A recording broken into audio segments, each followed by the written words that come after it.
এই দেখো আজকের আমাদের আর কি সরস্বতী পুজোর দিন, তাই আজকে আমাদের একটু আর কি মেনুটা অন্যরকম। তো গাজর একটু ভেজে রেখে দিয়েছি, এটা হলো ক্যাপসিকাম ভেজে রেখেছি একটু, আর এটা হলো কড়াইশুঁটিটা একটু হালকা করে আর কি ভেজে রেখে দিয়েছি, আর এটা হলো বিনস, এটা একটু ভাজা আছে অল্প করে।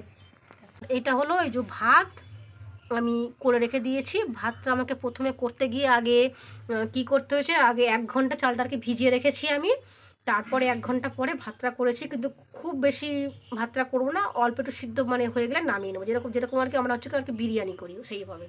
কিশমিশ একটু ঘিয়ের মধ্যে আসলে সাদা তেল দিয়ে আর কি ভেজে রেখেছি আমি, এটাকে দিয়ে দেবো। প্রথমে আমি গাজর ভাজাটা দিয়ে দিচ্ছি,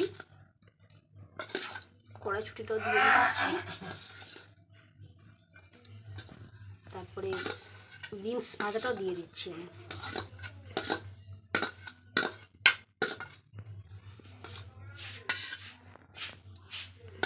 এটা হলো ক্যাপসিকাম ভাজা, এটাও একটু দিয়ে দিলাম, ঘি দিয়ে দিলাম। এটা আর কি মিক্স করবো আমি। এটা হচ্ছে আমার ফ্রায়েড রাইস, ফ্রায়েড রাইস হচ্ছে এটা। আমি এবার আর কি মিক্স করছি। নুনটা আমি আগে থেকে যখন আমি ভাত করেছিলাম তখন আমি নুনটাকে মিশিয়ে দিয়েছিলাম। গরম মশলা, এই যে মেশানো কিছুটা হয়ে গেছে, এইভাবে মেশাতে হবে। এই যে তলে নিচের ভাতগুলো আর কি উপরে উঠে আসবে। তো দেখো দেখো ওই বন্ধুরা, আমার আজকের হলো মেনু